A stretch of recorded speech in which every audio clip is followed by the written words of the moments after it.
आइए सुनते हैं सादत हसन मंटो की एक कहानी। ब्लाउज। कुछ दिनों से मोमिन बहुत बेदरार था। उसको ऐसा महसूस होता था कि उसका वजूद कच्चा फोड़ा सा बन गया था। काम करते वक्त, बातें करते हुए, हत्ता कि सोचने पर भी उसे एक अजीब किस्म का दर्द महसूस होता था। ऐसा दर्द जिसको वो बयान भी करना चाहता तो ना कर सकता। बाज औकात बैठे बैठे वो एकदम चौंक पड़ता। धुंधले धुंधले ख्यालात जो आम हालतों में बेआवाज बुलबुलों की तरह पैदा होकर मिट जाया करते हैं, मोमिन के दिमाग में बड़े शोर के साथ पैदा होते और शोर ही के साथ फटते थे। इसके अलावा उसके दिलो दिमाग के नर्म और नाजुक पर्दों पर हर वक्त जैसे टारदार पाव वाली चूंटियां सी रेंगती थीं। एक अजीब किस्म का खिंचाव उसके आज़ा में पैदा हो गया था, जिसके बाइस उसे बहुत तकलीफ होती थी। इस तकलीफ की शिद्दत जब बढ़ जाती तो उसके जी में आता कि अपने आप को एक बड़े हावन में डाल दे और किसी से कहे, मुझे कूटना शुरू कर दो। बावर्चीखाने में गर्म मसाला कूटते वक्त जब लोहे से लोहा टकराता और धमकों से छत में एक गूंज सी दौड़ जाती तो मोमिन के नंगे पैरों को ये लर्जिश बहुत भली मालूम होती थी। पैरों के जरिए से ये लर्जिश उसकी तनी हुई पिंडलियों और रानों में दौड़ती हुई उसके दिल तक पहुंच जाती, जो तेज हवा में रखे हुए दिए की तरह कांपना शुरू कर देता। मोमिन की उम्र 15 बरस की थी, शायद 16वां भी लगा हो। उसे अपनी उम्र के मुतल्लिक सही अंदाजा नहीं था। वो एक सेहतमंद और तंदुरुस्त लड़का था जिसका लड़कपन तेज कदमी से जवानी के मैदान की तरफ भाग रहा था। इसी दौड़ ने जिससे मोमिन बिल्कुल ठाफिल था, उसके लहू के हर कतरे में सनसनी पैदा कर दी थी। वो इसका मतलब समझने की कोशिश करता था मगर नाकाम रहता था। उसके जिस्म में कई तब्दीलियां रुनुमा हो रही थीं। गर्दन जो पहले पतली थी अब मोटी हो गई थी। बाहों के पट्टों में ऐंठन सी पैदा हो गई थी। कंठ निकल रहा था। सीने पर गोश्त की तह मोटी हो गई थी और अब कुछ दिनों से पिस्तानों में गोलियां सी पड़ गई थी। जगह उभर आई थी, जैसे किसी ने एक एक बरंटा अंदर दाखिल कर दिया है। उन उभारों को हाथ लगाने से मोमिन को बहुत दर्द महसूस होता था। कभी कभी काम करने के दौरान में गैर इरादी तौर पर जब उसका हाथ उन गोलियों से छू जाता तो वो तड़प उठता। फमीज के मोटे और खुरदरे कपड़े से भी उसको तकलीफ देह सरसराहट महसूस होती थी। घुसलखाने में नहाते वक्त या बावर्चीखाने में जब कोई और मौजूद न हो, मोमिन अपनी वमीज के बटन खोलकर उन गोलियों को गौर से देखता था। हाथों से मसलता था। दर्द होता, टीसे उठती। उसका सारा जिस्म फलों से लदे हुए पेड़ की तरह जिसे जोर से हिलाया गया हो कांप कांप जाता। मगर इसके बावजूद वो इस दर्द पैदा करने वाले खेल में मशगूल रहता था। कभी कभी ज्यादा दबाने पर ये गोलियां पिचक जाती और उनके मुंह से लेसदार लुआब निकल आता। उसको देखकर उसका चेहरा कान की लवों तक सुर्ख हो जाता। वो समझता कि उससे कोई गुनाह सरजद हो गया है। गुनाह और सवाब के मुतल्लिफ मोमिन का इल्म बहुत महदूद था। हर वो फेल जो एक इंसान दूसरे इंसानों के सामने ना कर सकता हो, उसके ख्याल के मुताबिक गुनाह था। चुनाचे जब शर्म के मारे उसका चेहरा कान की लौ तक सुर्ख हो जाता तो वो झट से अपनी वमीज के बटन बंद कर लेता कि आइंदा ऐसी फजूल हरकत कभी नहीं करेगा। लेकिन इस अहद के बावजूद दूसरे तीसरे रोज तटलिए में वो फिर इस खेल में मशगूल हो जाता। मोमिन से घर वाले सब खुश थे। वो बड़ा मेहनती लड़का था, हर काम वक्त पर कर देता था और किसी शिकायत का मौका न देता था।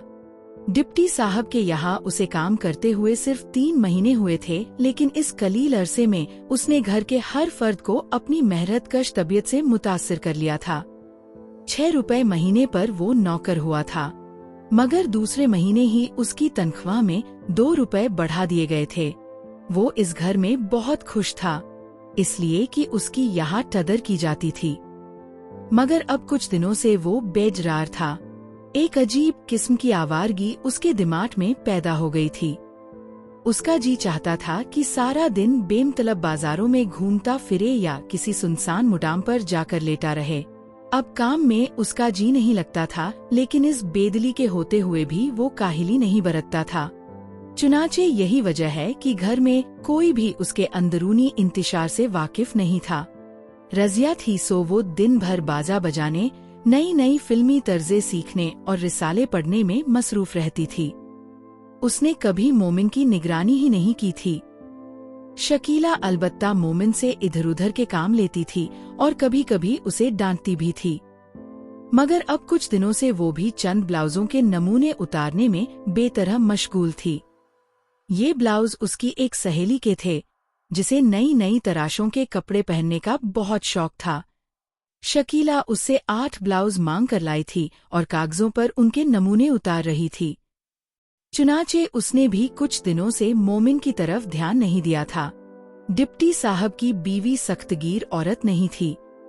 घर में 2 नौकर थे, यानी मोमिन के अलावा एक बुढ़िया भी थी। ज्यादातर बावर्चीसाने का काम यही करती थी। मोमिन कभी कभी उसका हाथ बटा दिया करता था।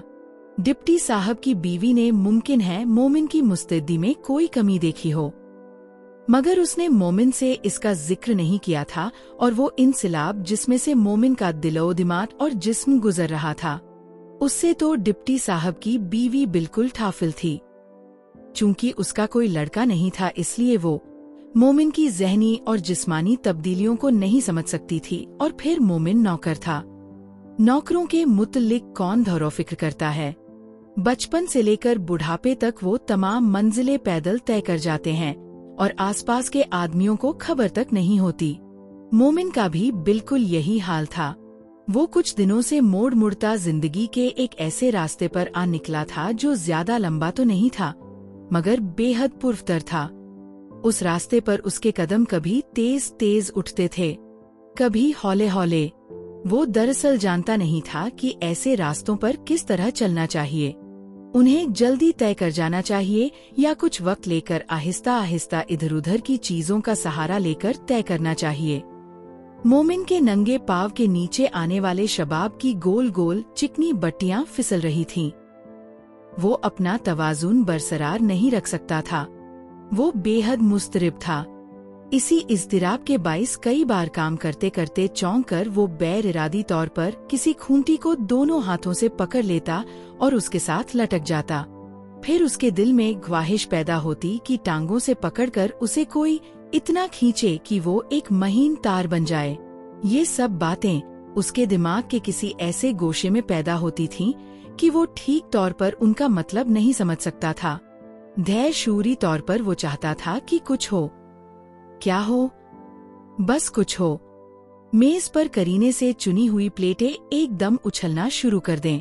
केतली पर रखा हुआ ढकना पानी के एक ही उबाल से ऊपर को उड़ जाए। नल की जस्ती नाली पर दबाव डाले तो वो दुहरी हो जाए और उसमें से पानी का एक सव्वारा सा खूट निकले। उसे एक ऐसी जबरदस्त अंगड़ाई आए कि उसके सारे जोड़ अलाहिदा अलाहिदा हो जाएं और एक ढीलापन पैदा हो जाए। कोई ऐसी बात वठू पजीर हो जो उसने पहले कभी न देखी हो। मोमिन बहुत बेडरार था। रजिया नई फिल्मी तर्जे सीखने में मशगूल थी और शकीला कागजों पर ब्लाउजों के नमूने उतार रही थी, और जब उसने ये काम खत्म कर लिया तो वो नमूना जो उनमें सबसे अच्छा था सामने रखकर अपने लिए ऊदी साटन का ब्लाउज बनाना शुरू किया। अब रजिया को भी अपना बाजा और फिल्मी गानों की कापी छोड़कर उसकी तरफ मुतवज्जा होना पड़ा। शकीला हर काम बड़े एहतिमाम और चाव से करती थी। जब सीने पिरोने बैठती तो उसकी नशिस्त बड़ी पुर इत्मीनान होती थी। अपनी छोटी बहन रजिया की तरह वो अफरातफरी पसंद नहीं करती थी। एक एक टांका सोच समझकर बड़े इत्मीनान से लगाती थी ताकि गलती का इम्कान न रहे। पैमाइश भी उसकी बहुत सही होती थी, इसलिए कि वो पहले कागज काटकर फिर कपड़ा काटती थी। यूं वक्त ज्यादा सर्फ होता था, मगर चीज बिल्कुल फिट तैयार होती थी। शकीला भरे भरे जिस्म की सेहतमंद लड़की थी। उसके हाथ बहुत गुदगुदे थे। गोश्त भरी मटरूती उंगलियों के आखिर में हर जोड़ पर एक नन्हा गढ़ा था। जब वो मशीन चलाती थी, ये नन्हे नन्हे गढ़े हाथ की हरकत से कभी कभी गायब भी हो जाते थे। शकीला मशीन भी बड़े इत्मीनान से चलाती थी। आहिस्ता आहिस्ता उसकी 2 या 3 उंगलियां बड़ी रानाई के साथ मशीन की हथी को घुमाती थी। उसकी कलाई में एक हल्का सा टम पैदा हो जाता था। गर्दन जरा उस तरफ को झुक जाती थी और बालों की एक लट, जिसे शायद अपने लिए कोई मुस्तसिल जगह नहीं मिलती थी, नीचे फिसल आती थी। शकीला अपने काम में इस कदर मुनहमिक रहती कि उसे हटाने या जमाने की कोशिश नहीं करती थी।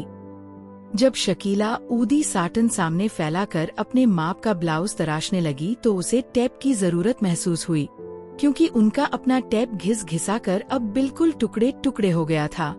लोहे का फज मौजूद था, मगर उससे कमर और सीने की पैमाइश कैसे हो सकती है। उसके अपने कई ब्लाउज मौजूद थे, मगर अब चूंकि वो पहले से कुछ मोटी हो गई थी, इसलिए सारी पैमाइशें दोबारा करना चाहती थी। फमीज उतार कर उसने मोमिन को आवाज दी। जब वो आया तो उससे कहा, जाओ मोमिन, दौड़कर 6 नंबर से कपड़े का खज ले आओ। कहना शकीला बीबी मांगती हैं। मोमिन की निगाहें शकीला की सफेद बनियान के साथ टकराईं। वो कई बार शकीला बीबी को ऐसी बनियानों में देख चुका था, मगर आज उसे एक किस्म की झिझक महसूस हुई। उसने अपनी निगाहों का रुख दूसरी तरफ फेर लिया और घबराहट में कहा, कैसा गज बीबी जी? शकीला ने जवाब दिया, कपड़े का खज। 1 गज तो ये तुम्हारे सामने पड़ा है, ये लोहे का है। एक दूसरा गज भी होता है जो कपड़े का बना होता है। जाओ 6 नंबर में जाओ और दौड़ के उनसे ये गज ले आओ। कहना शकीला बीबी मांगती हैं। 6 नंबर का फ्लैट बिल्कुल करीब था। मोमिन फौरन ही कपड़े का खज लेकर आ गया। शकीला ने ये गज उसके हाथ से लिया और कहा, यहीं ठहर जाओ, उसे अभी वापस ले जाना।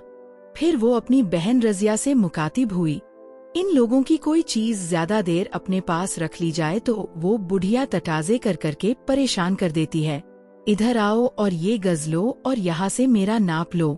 रजिया ने शकीला की कमर और सीने का नाप लेना शुरू किया तो उनके दरमियान कई बातें हुई। मोमिन दरवाजे की दहलीज में खड़ा तकलीफदेह खामोशी से ये बातें सुनता रहा। रजिया, तुम गज को खींचकर नाप क्यों नहीं लेती? पिछली दफा भी यही हुआ। तुमने नाप लिया और मेरे ब्लाउज का सत्यानाश हो गया। ऊपर के हिस्से पर अगर कपड़ा फिट न आए तो इधर उधर बटलों में झोल पड़ जाते हैं। कहाँ का लूं, कहाँ का न लूं। तुम तो अजब मरमसे में डाल देती हो। यहाँ का नाप लेना शुरू किया था तो तुमने कहा जरा और नीचे कर लो। जरा छोटा बड़ा हो गया तो कौन सी आफत आ जाएगी। भई वाह, चीज के फिट होने में तो सारी खूबसूरती है। सुरैया को देखो, कैसे फिट कपड़े पहनती है। मजाल है जो कहीं शिकन पड़े। कितने खूबसूरत मालूम होते हैं ऐसे कपड़े। लो अब तुम नाप को। ये कहकर शकीला ने सांस के जरिए से अपना सीना फुलाना शुरू किया। जब अच्छी तरह खुल गया तो सांस रोककर उसने घुटी घुटी आवाज में कहा, लो अब जल्दी करो। जब शकीला ने सीने की हवा खारिज की तो मोमिन को ऐसा महसूस हुआ उसके अंदर के कई गुब्बारे फट गए हैं। उसने घबरा कर कहा, गज लाइए बीबी जी, मैं दे आऊं। शकीला ने उसे झिड़क दिया, जरा ठहर जाओ। ये कहते हुए कपड़े का खज उसके नंगे बाजू से लिपट गया। जब शकीला ने उसे उतारने की कोशिश की तो मोमिन को सफेद बरल में काले काले बालों का एक गुच्छा नजर आया। मोमिन की अपनी बटलों में भी ऐसे ही बाल उग रहे थे, मगर ये गुच्छा उसे बहुत भला मालूम हुआ। एक सनसनी सी उसके सारे बदन में दौड़ गई। एक अजीब और गरीब ख्वाहिश उसके दिल में पैदा हुई कि काले काले बाल उसकी मूंछें बन जाएं। बचपन में वो भुट्टों के काले और सुनहरे बाल निकालकर अपनी मूंछें बनाया करता था। उनको अपने बालाई होंठ पर जमाते वक्त जो सरसराहट उसे महसूस हुआ करती थी, उसी किस्म की सरसराहट इस ख्वाहिश ने उसके बालाई होंठ और नाक में पैदा कर दी। शकीला का बाजू अब नीचे झुक गया था और उसकी बरल छुप गई थी, मगर मोमिन अब भी काले काले बालों का वो गुच्छा देख रहा था। उसके तसव्वुर में शकीला का बाजू देर तक वैसे ही उठा रहा और बरल में उसके स्याह बाल झांकते रहे। थोड़ी देर के बाद शकीला ने मोमिन को गज दे दिया और कहा, जाओ उसे वापस दे आओ। कहना बहुत बहुत शुक्रिया अदा किया है। मोमिन गज वापस देकर बाहर सहन में बैठ गया। उसके दिलो दिमाग में धुंधले धुंधले से ख्याल पैदा हो रहे थे। देर तक वो उनका मतलब समझने की कोशिश करता रहा। जब कुछ समझ में न आया तो उसने गैर इरादी तौर पर अपना छोटा सा ट्रंक खोला जिसमें उसने ईद के लिए नए कपड़े बनवा कर रखे थे। जब ट्रंक का ढकना खुला और नए लट्ठे की बू उसकी नाक तक पहुंची तो उसके दिल में ख्वाहिश पैदा हुई कि नहा धोकर और ये नए कपड़े पहनकर वो सीधा शकीला बीबी के पास जाए और उसे सलाम करे। उसकी लट्ठे की शलवार किस तरह खड़ खड़ करेगी और उसकी रूमी टोपी का ख्याल आते ही मोमिन की निगाहों के सामने उसका फुंदना आ गया और फुंदना फौरन ही उन काले काले बालों के गुच्छे में तब्दील हो गया जो उसने शकीला की बदल में देखा था। उसने कपड़ों के नीचे से अपनी नई रूमी टोपी निकाली और उसके नर्म और लचकीले फुंदने पर हाथ फेरना शुरू ही किया था कि अंदर से शकीला बीबी की आवाज आई, मोमिन। मोमिन ने टोपी ट्रंक में रखी, ढकना बंद किया और अंदर चला गया, जहां शकीला नमूने के मुताबिक ऊदी साटन के कई टुकड़े काट चुकी थी। उन चमकीले और फिसल जाने वाले टुकड़ों को एक जगह रखकर वो मोमिन की तरफ मुतवज्जा हुई। मैंने तुम्हें इतनी आवाजें दी, सो गए थे क्या? मोमिन की जबान में लुकनत पैदा हो गई। नहीं बीबी जी, तो क्या कर रहे थे? कुछ भी नहीं। कुछ तो जरूर करते होगे। शकीला ये सवाल किए जा रही थी, मगर उसका ध्यान असल में ब्लाउज की तरफ था जिसे अब उसे कच्चा करना था। मोमिन ने खिसियानी हंसी के साथ जवाब दिया, ट्रंक खोलकर अपने नए कपड़े देख रहा था। शकीला खिलखिलाकर हंसी। रजिया ने भी उसका साथ दिया। शकीला को हंसते देखकर मोमिन को एक अजीब सी तस्कीन हुई और उस तस्कीन ने उसके दिल में ये ख्वाहिश पैदा की कि वो कोई ऐसी महकाखेज तौर पर अहमकाना हरकत करे जिससे शकीला को और ज्यादा हंसने का मौका मिले। चुनाचे लड़कियों की तरह झेम कर और लहजे में शर्माहट पैदा करके उसने कहा, बड़ी बीबी जी से पैसे लेकर मैं रेशमी रुमाल भी लाऊंगा। शकीला ने हंसते हुए उससे पूछा, क्या करोगे उस रुमाल को? मोमिन ने झेम कर जवाब दिया, गले में बांध लूंगा बीबी जी, बड़ा अच्छा मालूम होगा। ये सुनकर शकीला और रजिया दोनों देर तक हंसती रहीं। गले में बांधोगे तो याद रखना मैं उसी से फांसी दे दूंगी तुम्हें। ये कहकर शकीला ने अपनी हंसी दबाने की कोशिश की और रजिया से कहा, कमबख्त ने मुझे काम ही भुला दिया। रजिया, मैंने इसे क्यों बुलाया था? रजिया ने जवाब न दिया और वो नई फिल्मी तर्ज गुनगुनाना शुरू की जो वो 2 रोज से सीख रही थी। इस दौरान में शकीला को खुद ही याद आ गया कि उसने मोमिन को क्यों बुलाया था। देखो मोमिन, मैं तुम्हें ये बनियान उतार कर देती हूँ।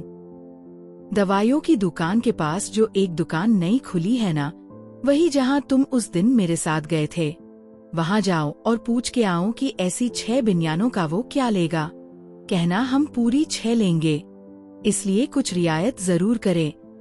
समझ लिया ना? मोमिन ने जवाब दिया, जी हाँ, अब तुम परे हट जाओ। मोमिन बाहर निकलकर दरवाजे की ओट में हो गया। चंद लम्हात के बाद बनियान उसके कदमों के पास आकर गिरा और अंदर से शकीला की आवाज आई, कहना हम इसी डिजाइन की बिल्कुल यही चीज लेंगे, फर्क नहीं होना चाहिए।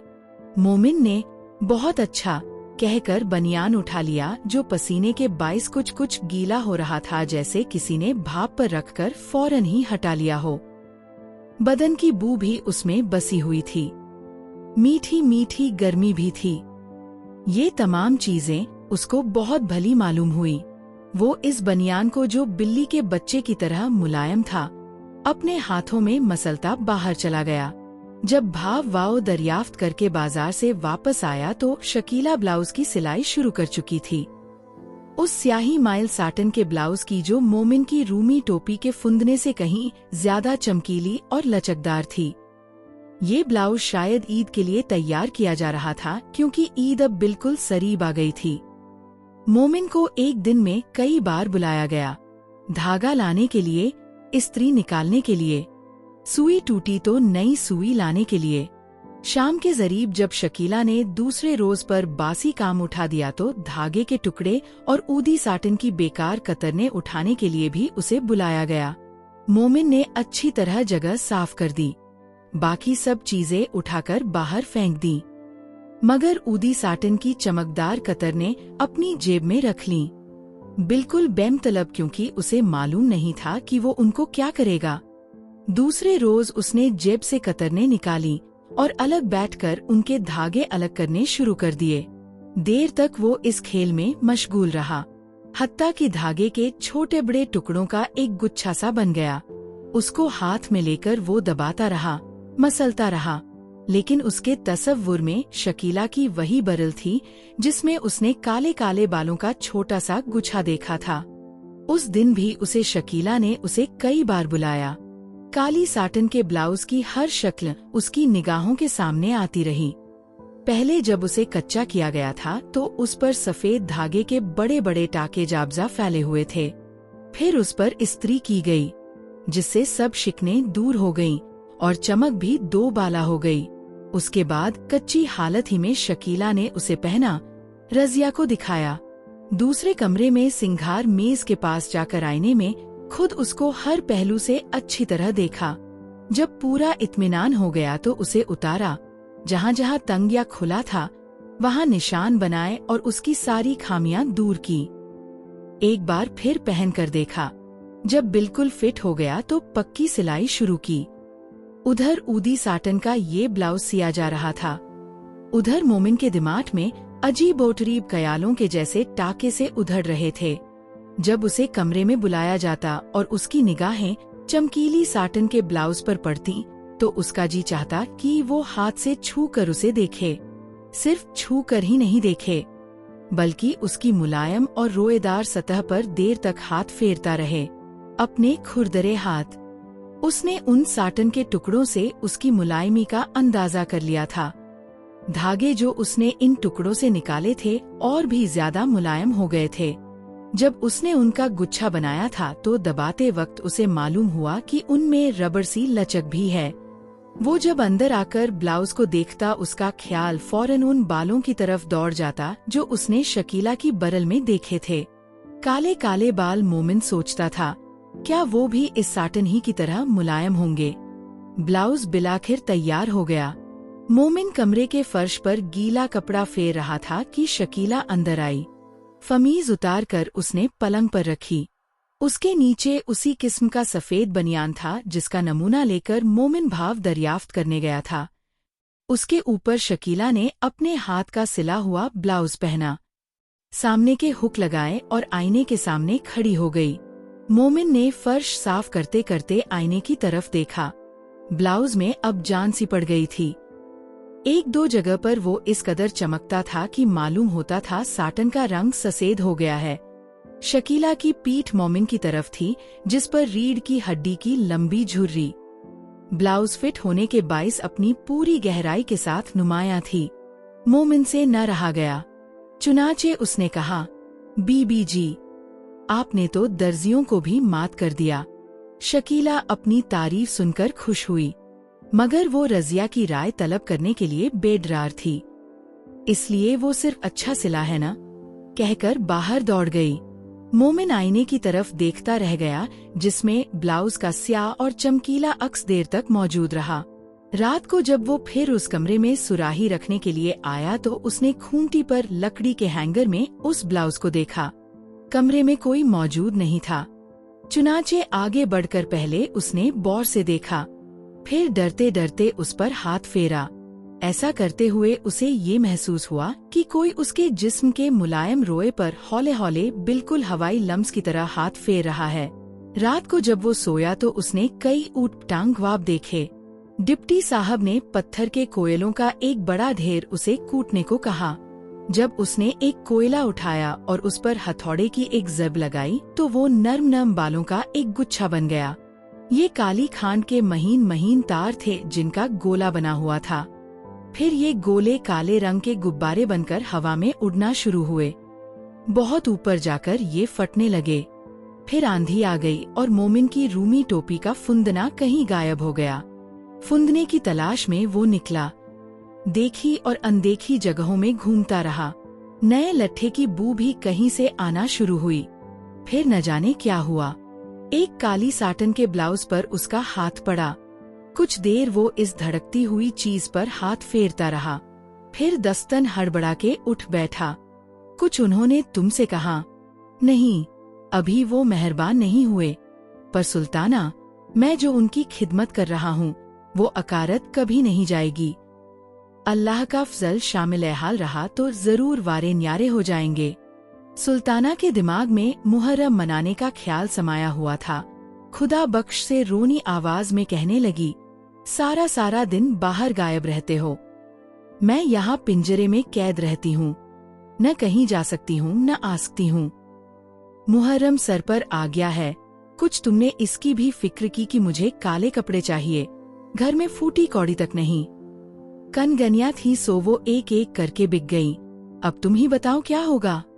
यूं फकीरों के पीछे कब तक मारे मारे फिरा करोगे? मुझे तो ऐसा दिखाई देता है कि यहाँ दिल्ली में खुदा ने भी हमसे मुंह मोड़ लिया है। मेरी सुनो तो अपना काम शुरू कर दो, कुछ तो सहारा हो ही जाएगा। खुदा बख्श दरी पर लेट गया और कहने लगा, पर ये काम शुरू करने के लिए भी तो थोड़ा बहुत सरमाया चाहिए। खुदा के लिए अब ऐसी दुख भरी बातें न करो, मुझसे अब बर्दाश्त नहीं हो सकती। मैंने सचमुच अंबाला छोड़ने में सख्त गलती की, पर जो करता है अल्लाह ही करता है और हमारी बेहतरी ही के लिए करता है। क्या पता है कि कुछ देर और तकलीफें बर्दाश्त करने के बाद हम। सुल्ताना ने बात काट कर कहा, तुम खुदा के लिए कुछ करो, चोरी करो या डाका मारो, पर मुझे एक शलवार का कपड़ा जरूर ला दो। मेरे पास सफेद बोस्की की कमीज पड़ी है, उसको मैं काला रंगवा लूंगी। सफेद नैनों का एक नया दुपट्टा भी मेरे पास मौजूद है, वही जो तुमने मुझे दिवाली पर ला कर दिया था। ये भी कमीज के साथ ही काला रंगवा लिया जाएगा। एक सिर्फ शलवार की कसर है, सो वह तुम किसी न किसी तरह पैदा कर दो। देखो, तुम्हें मेरी जान की कसम किसी न किसी तरह जरूर ला दो। मेरी भत्ती खाओ अगर न लाओ। खुदा बख्श उठ बैठा, अब तुम ख्वाम ख्वाह जोर दिए चली जा रही हो। मैं कहाँ से लाऊंगा? अफीम खाने के लिए तो मेरे पास पैसा नहीं। कुछ भी करो, मगर मुझे 4.5 गज काली साटन ला दो। दुआ करो कि आज रात ही अल्लाह 2-3 आदमी भेज दे। लेकिन तुम कुछ नहीं करोगे। तुम अगर चाहो तो जरूर इतने पैसे पैदा कर सकते हो। जंग से पहले ये साटन 12-14 आने गज मिल जाती थी, अब ₹1.25 गज के हिसाब से मिलती है। 4.5 गजों पर कितने रुपए खर्च हो जाएंगे? अब तुम कहती हो तो मैं कोई हीला करूंगा। ये कहकर खुदा बख्श उठा, लो अब इन बातों को भूल जाओ, मैं होटल से खाना ले आऊं। होटल से खाना आया, दोनों ने मिलकर जहर मार किया और सो गए। सुबह हुई, खुदा बख्श पुराने किले वाले फकीर के पास चला गया और सुल्ताना अकेली रह गई। कुछ देर लेटी रही, कुछ देर सोई रही, इधर उधर कमरों में टहलती रही। दोपहर का खाना खाने के बाद उसने अपना सफेद नैनों का दुपट्टा और सफेद बोस्की की कमीज निकाली और नीचे लॉन्ड्री वाले को रंगने के लिए दे आई। कपड़े धोने के अलावा वहाँ रंगने का काम भी होता था। ये काम करने के बाद उसने वापस आकर फिल्मों की किताबें पढ़ी, जिनमें उसकी देखी हुई फिल्मों की कहानी और गीत छपे हुए थे। ये किताबें पढ़ते पढ़ते वो सो गई। जब उठी तो 4 बज चुके थे, क्योंकि धूप आंगन में से मोरी के पास पहुंच चुकी थी। नहा धोकर फारिग हुई तो गर्म चादर ओढ़कर बालकोनी में आ खड़ी हुई। करीबन 1 घंटा सुल्ताना बालकोनी में खड़ी रही। अब शाम हो गई थी, बत्तियां रोशन हो रही थीं। नीचे सड़क में रौनक के आसार नजर आने लगे। सर्दी में थोड़ी सी शिद्दत हो गई थी, मगर सुल्ताना को ये नागवार मालूम न हुई। वो सड़क पर आते जाते टांगों और मोटरों की तरफ एक अरसा से देख रही थी। दफ्तन उसे शंकर नजर आया। मकान के नीचे पहुंचकर उसने गर्दन ऊंची की और सुल्ताना की तरफ देखकर मुस्कुरा दिया। सुल्ताना ने गैर इरादी तौर पर हाथ का इशारा किया और उसे ऊपर बुला लिया। जब शंकर ऊपर आ गया तो सुल्ताना बहुत परेशान हुई कि उससे क्या कहे। दरअसल उसने ऐसे ही बिला सोचे समझे उसे इशारा कर दिया था। शंकर बेहद मुतमिन था, जैसे उसका अपना घर है।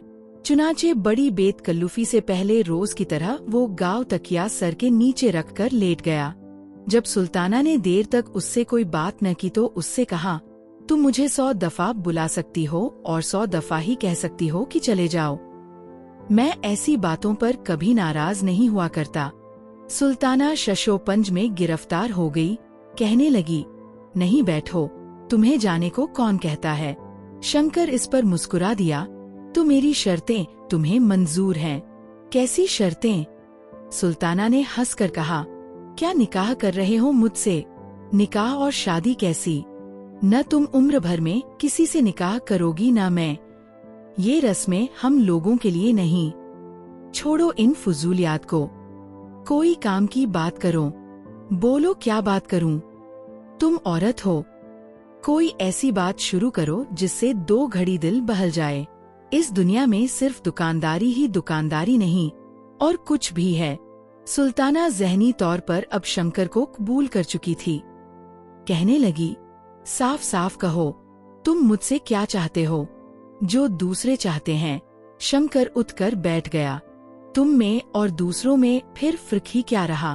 तुम में और मुझ में कोई फर्क नहीं। उनमें और मुझ में ज़मीन और आसमान का फर्क है। ऐसी बहुत सी बातें होती हैं जो पूछना नहीं चाहिए, खुद समझना चाहिए। सुल्ताना ने थोड़ी देर तक शंकर की इस बात को समझने की कोशिश की, फिर कहा, मैं समझ गई हूँ। तो कहो, क्या इरादा है? तुम जीते, मैं हारी। पर मैं कहती हूँ, आज तक किसी ने ऐसी बात कबूल न की होगी। तुम गलत कहती हो। इसी मोहल्ले में तुम्हें ऐसी सादा लौ औरतें भी मिल जाएंगी जो कभी यकीन नहीं करेंगी कि औरत ऐसी जिल्लत कबूल कर सकती है जो तुम बगैर किसी एहसास के कबूल करती रही हो। लेकिन उनके ना यकीन करने के बावजूद तुम हजारों की तादाद में मौजूद हो। तुम्हारा नाम सुल्ताना है न? सुल्ताना ही है। शंकर उठ खड़ा हुआ और हंसने लगा। मेरा नाम शंकर है। ये नाम भी अजब ऊटपटांग होते हैं। चलो आओ अंदर चलें। शंकर और सुल्ताना दरी वाले कमरे में वापस आए तो दोनों हंस रहे थे, न जाने किस बात पर। जब शंकर जाने लगा तो सुल्ताना ने कहा, शंकर मेरी एक बात मानोगे? शंकर ने जवाबन कहा, पहले बात बताओ। सुल्ताना कुछ झेंप सी गई। तुम कहोगे कि मैं दाम वसूल करना चाहती हूँ, मगर कहो कहो, रुक क्यों गई हो? सुल्ताना ने जुर्रत से काम लेकर कहा, बात यह है कि मुहर्रम आ रहा है और मेरे पास इतने पैसे नहीं कि मैं काली शलवार बनवा सकूं। यहाँ के सारे दुखड़े तो तुम मुझसे सुन ही चुके हो। कमीज और दुपट्टा मेरे पास मौजूद था जो मैंने आज रंगवाने के लिए दे दिया है। शंकर ने ये सुनकर कहा, तुम चाहती हो कि मैं तुम्हें कुछ रुपए दे दूं जो तुम ये काली शलवार बनवा सको? सुल्ताना ने फौरन ही कहा, नहीं, मेरा मतलब ये है कि अगर हो सके तो तुम मुझे एक काली शलवार बनवा दो। शंकर मुस्कुराया, मेरी जेब में तो इत्तिफाक ही से कभी कुछ होता है। बहरहाल मैं कोशिश करूँगा। मुहर्रम की पहली तारीख को तुम्हें ये शलवार मिल जाएगी। ले बस अब खुश हो गई। सुल्ताना के बुंदों की तरफ देखकर शंकर ने पूछा, क्या ये बुंदे तुम मुझे दे सकती हो? सुल्ताना ने हंसकर कहा, तुम इन्हें क्या करोगे? चांदी के मामूली बुंदे हैं, ज्यादा से ज्यादा 5 रुपए के होंगे। इस पर शंकर ने कहा, मैंने तुमसे बुंदे मांगे हैं, उनकी कीमत नहीं पूछी। बोलो, देती हो? ले लो। ये कहकर सुल्ताना ने बुंदे उतारकर शंकर को दे दिए। इसके बाद अफसोस हुआ, मगर शंकर जा चुका था। सुल्ताना को कतन यकीन नहीं था कि शंकर अपना वादा पूरा करेगा, मगर 8 रोज के बाद मुहर्रम की पहली तारीख को सुबह 9 बजे दरवाजे पर दस्तक हुई। सुल्ताना ने दरवाजा खोला तो शंकर खड़ा था। अखबार में लिपटी हुई चीज उसने सुल्ताना को दी और कहा, साटन की काली शलवार है, देख लेना, शायद लंबी हो। अब मैं चलता हूँ। शंकर शलवार देकर चला गया और कोई बात उसने सुल्ताना से न की। उसकी पतलून में शिकने पड़ी हुई थी, बाल बिखरे हुए थे। ऐसा मालूम होता है कि अभी अभी सोकर उठा है और सीधा इधर ही चला आया है। सुल्ताना ने कागज खोला। साटन की काली शलवार थी, ऐसी ही जैसी कि वो अनवरी के पास देख कर आई थी। सुल्ताना बहुत खुश हुई। बुंदों और इस सौदे का जो अफसोस उसे हुआ था, इस शलवार ने और शंकर की वादा ईफाई ने दूर कर दिया। दोपहर को वो नीचे लॉन्ड्री वाले से अपनी रंगी हुई कमीज और दुपट्टा लेकर आई।